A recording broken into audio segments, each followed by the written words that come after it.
우리는 언제나 하나님의 은혜 가운데 살아가고 있는 줄 믿습니다. 정말로 믿으십니까? 하나님의 은혜 없이는 우리가 살아갈 수 없었고 또 앞으로도 살아갈 수 없음을 여러분 날마다 우리 입술로 그리고 우리의 삶으로 우리의 마음으로 늘 고백할 수 있기를 간절히 소망합니다. 우리가 하나님을 예수 그리스도를 구주로 인식하고 또 영접함으로써 우리는 주님과 만날 수 있고 그리고 교통하기 시작을 합니다. 우리가 주님을 인식하는 그 순간부터 우리는 주님을 만난 것이다 라고 할 수 있습니다. 이것은 그저 주님이라는 예수님이라는 사람이 있었구나 이러한 것이 아니라 정말로 이제는 내 삶의 주인으로서 인정하기 시작하면서부터 일어나는 것이다 라고 할 수 있습니다. 여러분, 이것은 매우 중요합니다. 왜냐하면 내가 주님을 나의 주인으로 인정하기 시작하면서부터 라는 이 말은 결국 내가 나라는 존재를 내려놓기 시작하는 순간이다라고 할 수 있습니다. 내 삶의 주인이 누구인가? 내 삶의 주체가 누구인가? 여러분 잘 생각해 보시길 원합니다. 내가 버는 이유, 내가 먹는 이유, 내가 마시는 이유, 내가 수많은 사람들을 만나는 이유, 아마 그 대부분의 이유는 아마 비슷할 것 같아요. 그 대부분이 바로 나를 위한 것일 때가 많이 있다라는 겁니다. 내가 이 친구를 만났을 때 너무나도 기쁘기 때문에 내가 친구를 만나기도 합니다. 때로는 오랜만이라는 그 이유 때문에 반갑기 때문에 만나기도 합니다. 내가 먹는 이유도 마찬가지지요. 내가 배고프기 때문에 먹는 거지요. 맛있는 걸 찾는 이유는 그것을 먹었을 때 맛있고 기쁘고 행복하기 때문일 것 같습니다. 그 모든 순간이 이제는 예수 그리스도를 위한 것이 되어야 되는 것, 매우 작은 것부터 큰 것, 모든 것이 다 예수 그리스도를 위해서 살아가는 것이 되어야 된다라는 겁니다. 물론 이것은 너무나도 힘들 수밖에 없습니다. 어떻게 우리가 걸어가고 있는 모든 순간이 그리고 내가 먹고 마시는 모든 것들이 주님을 위한 것이다 라고 고백할 수 있지만 어떻게 우리의 마음과 또 우리의 생각과 우리의 삶이 그렇게 한순간에 바뀔 수 있을까요? 아니요, 전혀 그럴 수 없습니다. 그렇기 때문에 필요한 것이 무엇이냐면 내 자신을 인정하고 내려놓는 것입니다. 사도 바울이 어떠한 사람입니까? 우리가 너무나 잘 알고 있는 것처럼 이 사도 바울이라는 사람은 엘리트 중에 엘리트라는 것은 너무나도 많이 들었을 것 같아요. 근데 이 엘리트였던 이 사도 바울이 이야기하는 거예요. 자신은 죄인보다 더 죄수보다 더 죄인이다라고 이야기를 합니다. 이전 말씀에서 오늘 본문 말씀 이전에서는 이렇게 얘기해요. 만삭되지 못한 자라고 이야기합니다. 사도들 중에서 가장 낮은 자, 가장 못난 자라고 이야기를 해요. 자기 자신을 이야기를 할 때 지금까지 그 어떤 사도들보다도 수고하였고 많은 교회를 세웠고 그리고 많은 서신과 그런 것을 통해서 신약 성경의 대부분이 이 바울의 서신이지 않습니까? 그런데도 불구하고 그가 이야기하는 게 이런 거예요. 그 어떤 사도들보다 가장 낮은 자요, 못난 자요, 만삭되지 못한 자다라고 이야기를 한다라는 겁니다.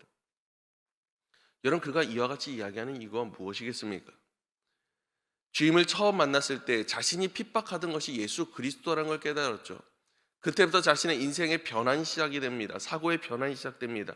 지금까지 자신이 배워왔던 것, 자신이 알고 있었던 것, 자신이 확신하던 것이 거짓되었다는 것을 깨닫게 됩니다. 그 순간에 모든 것이 무너지기 시작합니다. 다 무너졌어요.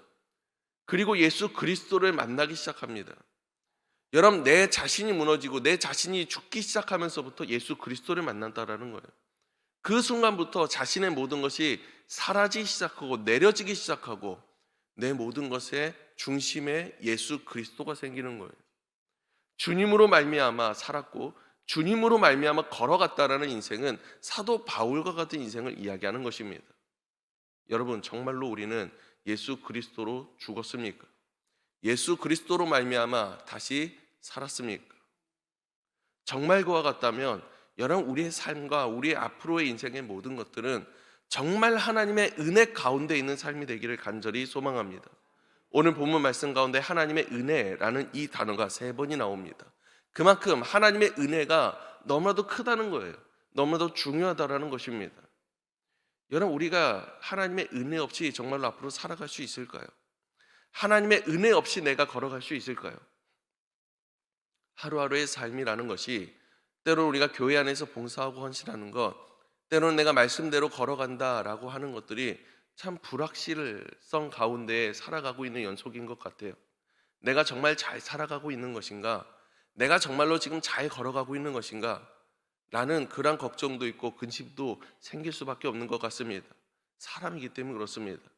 한 치 앞도 내다볼 수 없고 단 1초 앞도 내다볼 수 없는 캄캄한 어두운 길을 걸어갈 수밖에 없는 것이 우리 인생이라는 거죠. 그런데 여러분, 여기에 하나님의 은혜가 더해진다면 하나님께서 우리에게는 언제나 말씀하세요. 잘하고 있어, 잘 걸어가고 있어 라고 이야기하며 우리를 날마다 인도해 나가실 줄로 믿습니다. 우리가 다 읽진 않았지만 마지막 58절에 보면 이렇게 이야기합니다. 그러므로 내 형제, 사랑하는 형제들아, 진실하며 흔들리지 말고 항상 주의 일에 더욱 힘쓰는 자들이 되라. 이는 너희 수고가 주 안에 헛되지 않은 줄 알미라 라고 이야기해요. 근데 여기서 중요한 것이 있습니다. 그 맞습니다. 형제들아, 견실해라, 흔들리지 마라, 항상 주의 일에 더욱더 힘쓰는 자가 되라. 좋은 말이죠. 격려하는 말이죠. 그런데 그 다음에 중요한 말씀이 이렇게 얘기해요. 주 안에서, 너의 수고가 주 안에서 헛되지 않은 줄 알라. 어디 안에서요? 주 안에서. 다시 말하면 하나님의 은혜 안에서 너의 주인 되신 예수 그리스도가 너의 주인이 되고 그 핸들을 내가 아니라 주님이 붙잡으셨을 때라고 이야기하는 거예요. 사랑하는 여러분, 우리가 새벽 예배 왜 나오셨습니까? 오늘 하루 가운데에서 주님이 나의 인생의 주관자가 되시길 원하며 이 자리에 나를 내려놓고 주님께 아뢰며 함께 기도하기 위해서 나온 것 아니겠습니까? 여러분, 이 자리에서 주님 만나길 간절히 소망합니다. 다시 한번 주님의 은혜가 우리 안에 강하게 임할 수 있기를 간절히 소망합니다. 그로 말미암아서 여러분, 예수님께서 기도하실 때 이렇게 기도하셨잖아요. 주님, 내 원대로 마옵시고 주님 뜻대로 하옵소서. 여러분, 그리고 지신 게 십자가예요. 여러분, 이 시간 하나님의 강력한 은혜가 나에게 임하고 내 자신을 내려놓고 이제는 걸어가는 모든 순간이, 오늘 하루가 정말 하나님의 은혜 가운데 내가 아니라, 부족한 내가 아니라 정말 많은 것을 가지고 많은 것을 이루었을지라도 정말로 하나님 앞에 티끌만도 못한 내가 주님으로 말미암아, 내 주인 되신 예수 그리스도로 말미암아 걸어갔을 때 여러분, 주님께서 나에게 잘했다 칭찬하시는 삶이 될 줄로 믿습니다. 그것을 위해서 내 자신을 내려놓고 주님을 만나고 다시 한번 주님 앞에 나의 주인 되신 주님 인정하면서 오늘 하루 걸어갈 수 있는, 함께 기도할 수 있는 오늘 하루 될 수 있기를 간절히 소망합니다. 기도하겠습니다. 은혜로우신 하나님 아버지, 감사합니다. 나를 위해서 이 땅에 오신 주님, 이제는 그 주님의 은혜로 말미암아 살았음을 다시 한번 고백합니다. 또 주님의 은혜로 말미암아 살 수밖에 없는 죄인임을 고백합니다.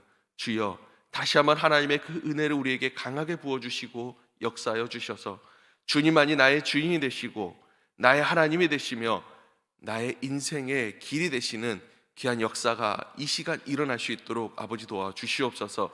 우리가 또 함께 기도하며 주 앞에 나아갈 때에 내 자신을 내려놓게 하시고 다시 한번 주님을 나의 주인의 자리로 올릴 수 있는 귀한 은혜의 시간 될 수 있도록 도와주시옵소서. 오늘 하루도 주님 인도하시고 함께 하실 줄 믿사옵고 사랑하신 예수님의 이름으로 기도드렸습니다. 아멘.